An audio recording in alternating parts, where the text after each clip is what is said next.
Yo guys, what's good? As here once again with another Genshin Impact video.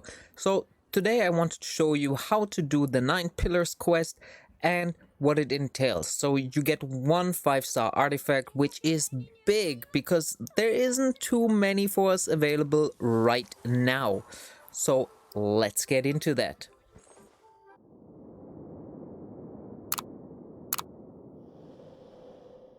Here we are at the area where you do the 9 pillars quest. Probably you have stumbled upon it when you did the first time the fire Regisvine. And while I fight these enemies, let's go over how to get the quest and how to proceed through it.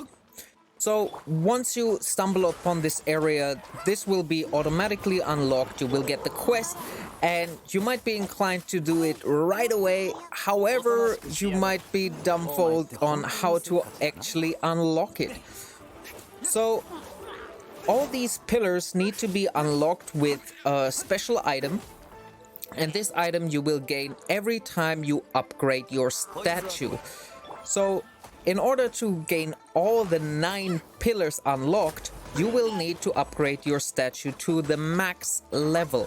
And for that, you will need to get all the geo sigils that are on the map besides one. So there's a handy map out, and I will link in the description to it and also pin a comment with it to it. This map is phenomenal. It helps you so much grinding through that area and deal with all these geo sigils. Alright, so once you have done all that and unlocked all of them, you will have the 9 keys, and then you go to the pillar area.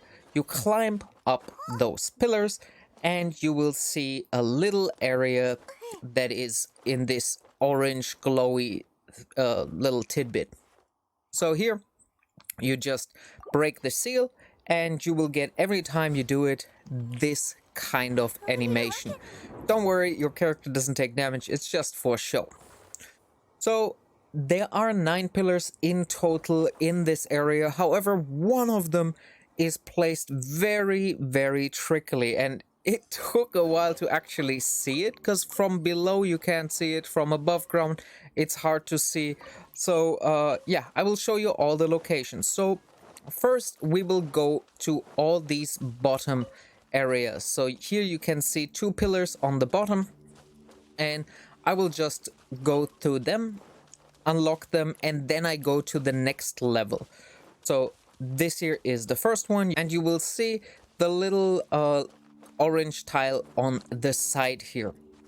So let's jump to the next one, because I don't want to bore you with all these animations. Here we have the third one. Then we will go up a level and deal with the fourth one. So you don't need Venti in any capability, it doesn't matter, you just climb up normally, so it just makes it easier for me in case you're wondering. So here we unlock the 4th pillar, then we jump up another level, and this is where you find the last of the 4th pillars that are in the southern side, or in the eastern side. So we unlock this one. Then over here to the right, you cannot see it, but over to the right there is another pillar. On the right here in the cavern, you see the light glow. That is where the pillar is. That is kind of tricky. So without Venti, you would go on the right side on this cliff, and on this above where the mage is, and just glide from there. So no problem here. Then we go to the 7th pillar that is on top of here. You will see it right there. After we unlock this one, we quickly climb over and take the highest pillar that is here on this side. It's just nice to go in the circle. And when you have done this, you will get this animation this is only the 8th animation. Don't bother in going down and actually go to the caverns. Go straight to the last location, which is on the far left side. So it's this pillar there. And this will be the last one, and we have opened the ruins. Now that you're all set, prepare your team, pick a strong team that you're very comfortable in fighting with, because this area houses like a good amount of enemies that aren't that easy to deal with. So I personally, I don't like the spiders, so I take them out from afar because they will just hinder you in the fights itself. There's 3 in total, but you only have to deal with 2 of them. The third one, I haven't had a reason to go there in the first place. After dealing with that, you activate this golem, and this is where the actual like fight scenario begins. So this golem, nothing special here besides that he is level 52, because it's a world level 3, you just deal with him as regular. So once you have him to around halfway mark and deal with him, he will get enhanced. I didn't know immediately what this kind of proposes for me, so I tried to get my damage rotation in, but it wasn't really worth it. So just stop hammering on them and deal with this totem immediately. Don't forget that the attacking system, the target lock, is a little bit weird, so you might need to like dangle around and kite around this so you can deal with it and kill it. So once you have done that, deal with the golem accordingly, and you will move into phase 2. So here in phase 2, you will encounter these sand sonics. I don't know how to call them, but there's 2 of them, and if you are like me, they are super annoying to fight. And probably I didn't pay enough attention as I should have. I could have dealt with them much better, especially if I would have brought something else besides Venti, some more either utility or a damage dealer, because Venti is not needed for me whatsoever in terms of damage or utility. Same as with the golem, you will have this power up here very soon, and this is where you should definitely go and kill this enhancement, because they can kill you really quickly and stun lock you if there's 2 of them. So I already got rid of 1, so it wasn't really that much of a deal, but yeah, definitely take care of that very early on. Now that you have taken care of the second phase, we will move into the third phase, and these ruin hunters, they are the boss. So they get empowered right away, and as you can see, the whole ground glows up. And I don't know what happened to me here, like why I wandered so weirdly around and didn't really do the things accordingly, but yeah, I didn't pay attention to the ground and got nuked away. So long story short, this was a failed attempt, so my whole party wiped at the end because I just didn't pay attention.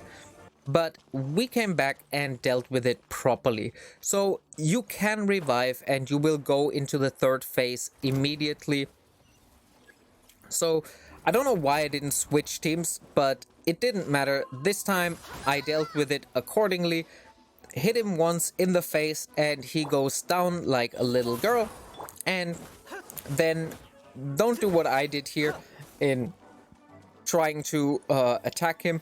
Just attack the little thing here. And targeting is a little bit weird, so don't do like I do. Don't be stupid. But yeah, just shoot him in the face. He gets like into this weakened state, and then you beat him up until he goes in the next enhancement phase. So the next enhancement phase is a little bit tricky, in my opinion, because of the targeting system, not because it's very difficult. So you get this sand guy here that constantly tries to attack you. Then you have these little ice beams that fling you around, and you could see like I'm getting flicked around all the time and get pushed into them. Every weird thing is happening, and I couldn't get a clean hit on this freaking thing. So I did the only sensible thing in just moving out and deal with it from a ranged state. From a ranged state, you just need to hit it with an empowered attack a couple of times and be sure to evade whatever comes to you. And once you have done this, the Sand Sonic disappears and you can continue with the boss accordingly. Just as usual, one shot, one kill. You just go in and I don't know if it's my playstyle or whatever it was previously, why I just wanted to go in melee, though I have been playing basically Fischl exclusively for the past 2 days. So this was how I should have done it in the first place. On the right you see the third spider. You don't have to deal with it, so don't bother. Just glide in from the top, mash that thing down. The good thing is you cannot easily be kicked out, so it was easier to target as. And then you do the last rotation, and yeah, that is the whole fight. Once you have done that, you get pretty good rewards in my opinion. So for one, you get the Chaos devices, which is pretty nice because you're always looking for them in terms of weapon enhancement. And then towards the left, you have the treasure room. In the middle there, you see the 5-star artifact, but you will also get a little dull ring that you can sell in town. Don't forget the artifact, because that is like basically what you came here for. 5-star artifact. I hope you get something good. I didn't really get like the best, but it's not the worst. Like, it's still better than most of my pretty decent 4-star artifacts. So let's move into town and I show you the last piece of this puzzle. Now, once you are in town, you want to go to the jewelry merchant, and she will buy this ring off of you. Her offer is pretty decent, 200,000 mora, nothing to sneeze at. If you prefer that, then definitely go for it. I went for the other route, which I will show you. And here you will get a little add-on. So you will get 180,000 mora plus something that you are not aware of, and I just wanted to know what it is. So you get these Adeptus Temptations, which increase your attack and crit rate. Unfortunately, it's just the item itself, it's not the recipe, which I would have preferred. You get 5 of them. You have to weigh for yourself if that's worth 20,000 mora for you. So with all that said, I really hope you enjoyed this one. If so, consider subscribing, leave a like, share it with your friends, buddies, do all the good stuff. And as usual, it was a pleasure to have you here. I will see you in the next one. Until then, enjoy the grind.